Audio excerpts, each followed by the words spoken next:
This is a damn shame. Y'all need to get ready because don't think that it's just this is isolated incidents. People getting laid off. More than 100 Boeing workers are laid off, and it's just Going to do everything we can to help them really find their disparate, right? pathway, whatever it may be. The news is now spreading. More than 100 local workers at Boeing learned they're out of a job. Wow. It's part of a 17,000 employee reduction nationwide. Wow. 5 News Side's Brent Solomon is in the newsroom with a closer look at the layoffs and resources available to help. Brent. Well, you know, Kelly, we're talking about one of the largest employers in our area. Boeing boasts some 16,000 employees spanning from North County to St. Charles and into the Metro East. Now a small percentage of them are out of work a little more than a month before Christmas. You'll recall protests as recent as this month. Boeing workers demanding better pay amid furloughs and word layoffs could be on the horizon. After reaching a deal, some 100 local workers arrived to work Thursday only to get the pink slip. We have been hearing about it for a while now. Boeing workers create several military aircraft and weapons systems. The company says a delay in the 777X commercial aircraft being delivered is to blame for cutting. You know, they always want to look for something to blame, but I think we can all, and I'm going to roll this back a little bit too, because I work for a healthcare union out of college, right? In New York City. So I kind of understand this. I went to school for labor relations and things like that. But I can't help but to feel like a lot of these labor unions are pushing people into these situations where they're going to be losing their jobs. You know, we see the rise of artificial intelligence in companies. We saw like Hollywood. In Hollywood, the unions are protesting. And there's reason to protest, but it just feels like all these unions were just coming out and saying we want all these demands, some of them just ridiculous, and expecting that they were going to get what they wanted, knowing that they're not in a good position to get what they want. And it just resulted in all these people getting laid off in the auto industry. We're going to see what happens to the longshoremen because we saw that just a few weeks ago, right before the election, they were pushing and they got some of their demands. I think they were looking for like a 70% increase in their pay, which could just be really outrageous. You know, I know they don't want artificial intelligence coming in there and taking their gigs, but to demand that you want a 70% increase, knowing that we have technology that can really remove you is kind of ridiculous. So, you know, heart goes out to a lot of these people, you know, that probably been at these companies like a Boeing for years in these auto industries and people in Hollywood.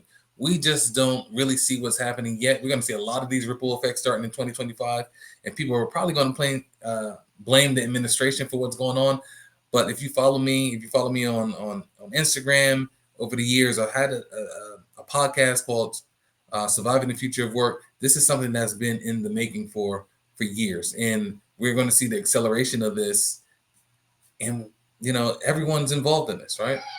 From World Economic Forum all the way down. These organizations know what they're doing, and it's all to kind of move us into this next age of artificial intelligence and quantum computing and robotics. That's just hands down what it is.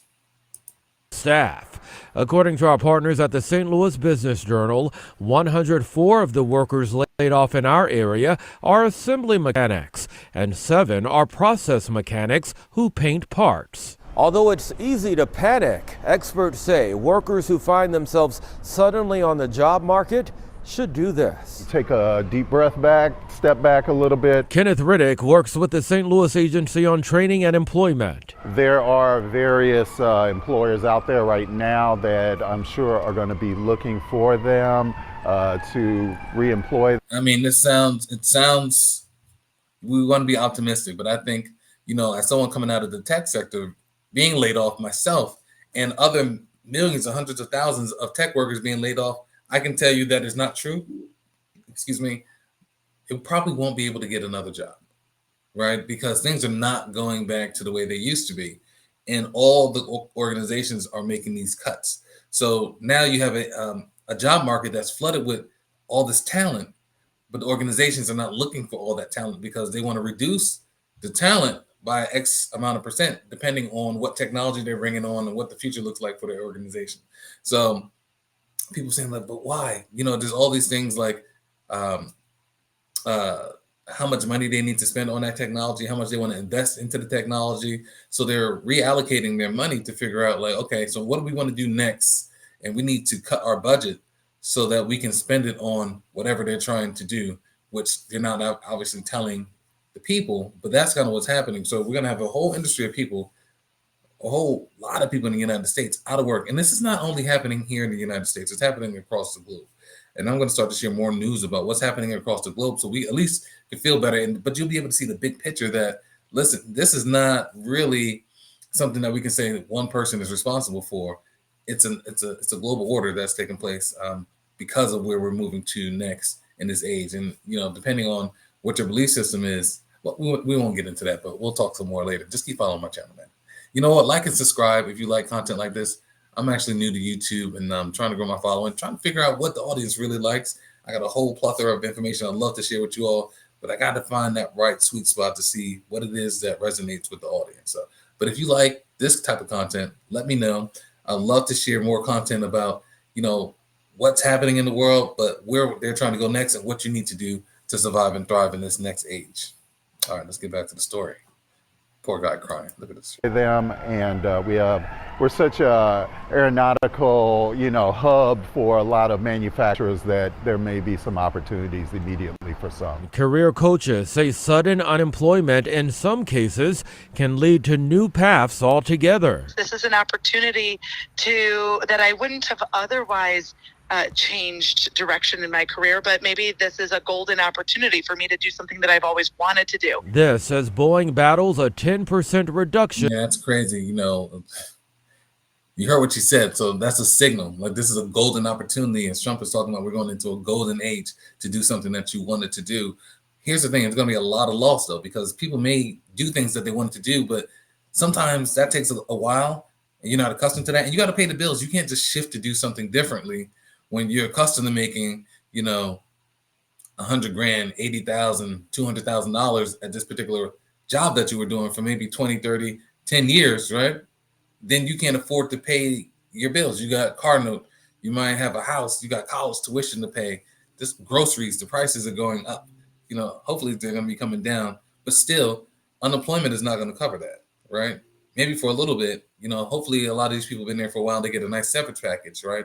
But if they think they're going to get back into that industry and they spend a lot of their time focusing on, let me try to get another job, and then they spend all that money a year later and they don't get back into that industry and unemployment runs out, we could be in big trouble. But, heart goes out to all the people across the country and across the world really losing their jobs and not being ready for what's going to happen next. Again, if you're watching this is the opportunity to kind of upskill, learn about what's happening with artificial intelligence, learn about what it is, what does it mean, how's it going to be impacting different industries. That's some of the content that I'm going to be sharing on this show, and also creating a community to kind of help you think through, like, what type of business could you probably start leveraging artificial intelligence. We're moving into a new phase of what they're calling Agentic artificial intelligence, where I'm not going to get too much into that. This is not really what this is about, but essentially they're creating agents, AI agents. So you think the Matrix, A. Smith, what if you actually had artificial intelligence that not only can you talk to it and it brings back information, but you could actually give it tasks to do the work that you want it to do. And that's what these companies are doing. They're working with the AI to build agents to do multiple tasks that a human is supposed to be doing. And they figure that this person or this agent can work around the clock. The development of Cordif, a new generative model, is a significant step forward in accurately predicting weather patterns. By combining a U-Net regression model with a diffusion model, Cordif can James can also answer questions or generate new content based on the papers. On the clock. It's crazy. You thought the Terminator wasn't real, right? It's probably not, but some variation of that is coming. All right, guys. Hopefully, I did give a little hope with what's happening, but we're going to see more industries cutting employees across the board, and you're going to hear more about artificial intelligence in the upcoming year.